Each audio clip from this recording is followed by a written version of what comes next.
Nova Manhã. Pensa Comigo, com Gabriel Chalita.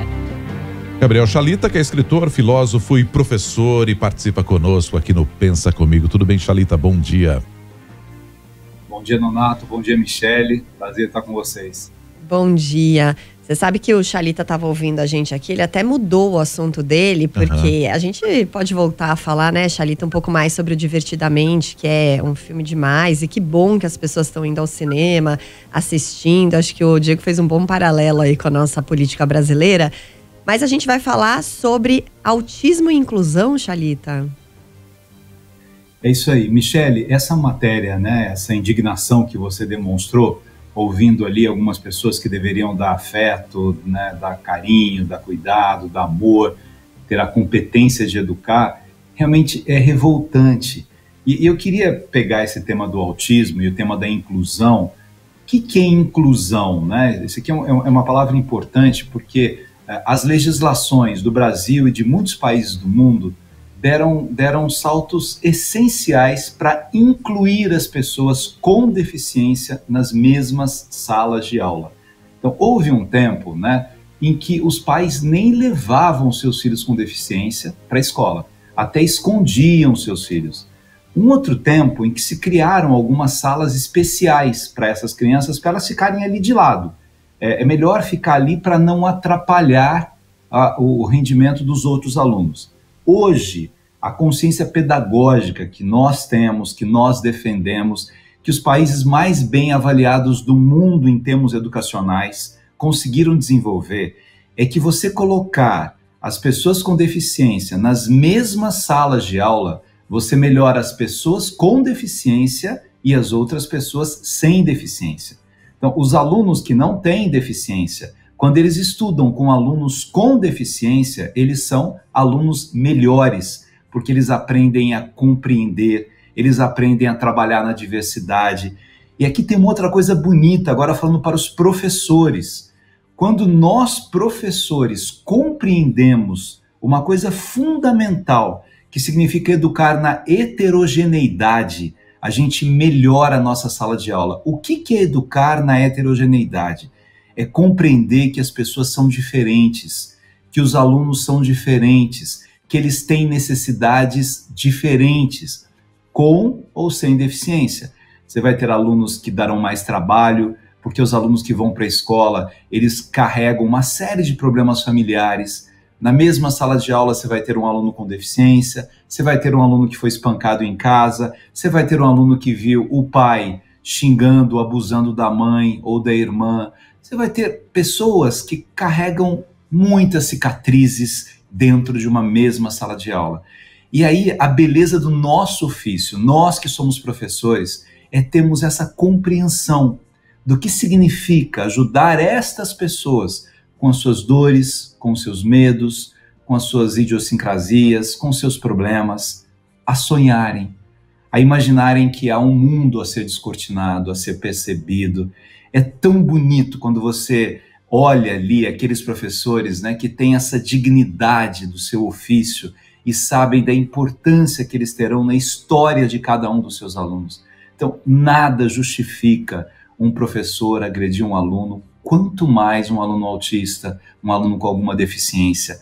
A beleza, e é tão bonito, Michele, eu trabalho em muitos projetos de inclusão. A gente acabou de inaugurar no Sesc Tijuca, no Rio de Janeiro, um centro que chama CREI, um centro de referência de educação inclusiva, para ajudar professores a saber o que fazer nesse processo inclusivo, como é que você tem dinâmicas, como é que você percebe a pessoa mais do que a deficiência. Por isso que a gente não chama mais portador de deficiência ou necessidade especial, é com deficiência, é uma pessoa primeiro, uma pessoa que tem uma deficiência. Essa deficiência pode ser física, pode ser intelectiva, mas é uma pessoa que vai aprender, uma pessoa que vai se divertir, uma pessoa que tem que ir para a escola e voltar feliz para casa. Isso é o fundamental, principalmente nesses tempos em que nós sabemos que a informação está disponibilizada em todos os lugares. O papel essencial de uma escola é fazer pessoas felizes. Pessoas felizes são pessoas que têm conteúdo, que têm repertório, que aprendem, que sabem respeitar as outras pessoas, que sabem dialogar, que sabem resolver problemas coletivamente, que trabalham suas próprias emoções. A gente está vivendo tempos, eu quero falar ainda do Divertidamente num outro momento, que é um filme interessante que fala das emoções, mas a gente está vivendo um tempo de crianças com depressão, com muita ansiedade, com estresse. O que é essa ansiedade que está no filme? Como é que eu trabalho, né, pedagogicamente essas ansiedades todas, esse estresse que às vezes uma criança com 4, 5, 6 anos tem? Por que ela tem isso? Assim, a riqueza, né, desse processo inclusivo é essa. As pessoas são diferentes, elas têm direito a conviver nos mesmos espaços com as suas diferenças, e nós, educadores e pais, a gente precisa ter essa percepção e essa consciência. A inclusão não é uma ajudazinha para quem tem deficiência, não é uma peninha para quem tem deficiência. A inclusão é para melhorar os espaços educativos para pessoas com ou sem deficiência. Uma sala de inclusão é uma sala muito melhor do que salas separadas, como a gente tinha antigamente. Fora que isso traz também, né, Michele e Chalita, uma geração de pessoas com mais aceitação, com mais inclusão, com menos preconceitos, porque desde cedo elas estão lidando com quem não é, ou com quem tem essa deficiência intelectiva, essa deficiência física, como o Chalita chamou a atenção. Você vai gerar uma geração de pessoas menos preconceituosas, imagina. E sem contar o exemplo que esses professores geram para os alunos. Então, se nem os professores conseguem acolher, quanto mais os pares daquela criança, né, Chalita? Exatamente. Olha, eu vou insistir numa coisa aqui que eu falo muitas vezes, as pessoas falam, não, mas a criança é perversa, a criança põe apelido, a criança não é perversa. A criança é espelho, a criança é esponja, a criança está formando a sua personalidade. Então, se ela vê um professor preconceituoso, né, se ela está ali na casa dela e ela percebe que o pai é assim, que a mãe é assim, se ela for vendo como é que as pessoas tratam as pessoas, ela vai acabar reproduzindo esse tipo de comportamento.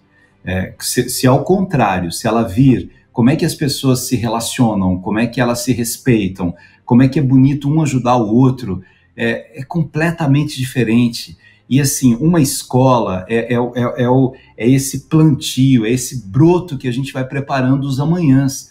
Então, quanto mais essa escola for uma escola de paz, uma escola de respeito, uma escola de convivência, é um mundo de paz, de respeito e de boa convivência que a gente está criando.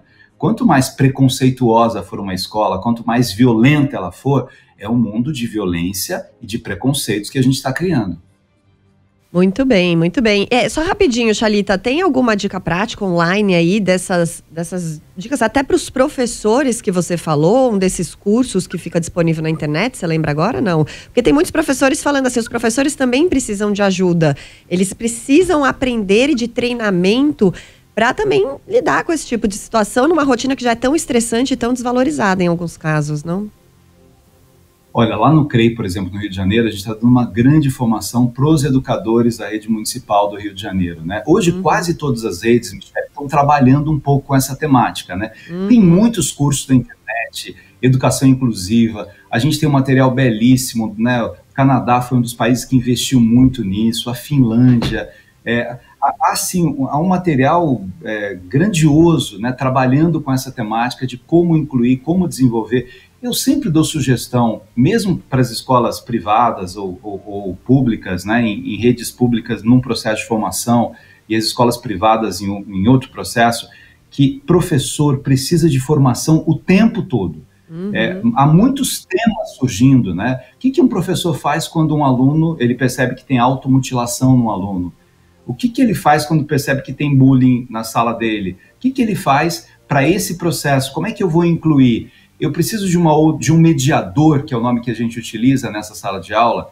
Eu preciso. Talvez essa criança precise, dependendo da deficiência intelectiva que ela tenha. Mas esse mediador não pode ficar com uma criança no canto também. Então, há muito material, mas é um processo de formação em trabalho que escolas públicas ou privadas precisam oferecer para os seus professores. Muito bem, Gabriel Chalita, depois do comentário do Chalita também fica disponível nas nossas redes, Jornalismo Nova Brasil no YouTube e também no site novabrasilfm.com.br. Obrigada por hoje, Chalita, até semana que vem. Obrigado, até semana que vem. Valeu. Até.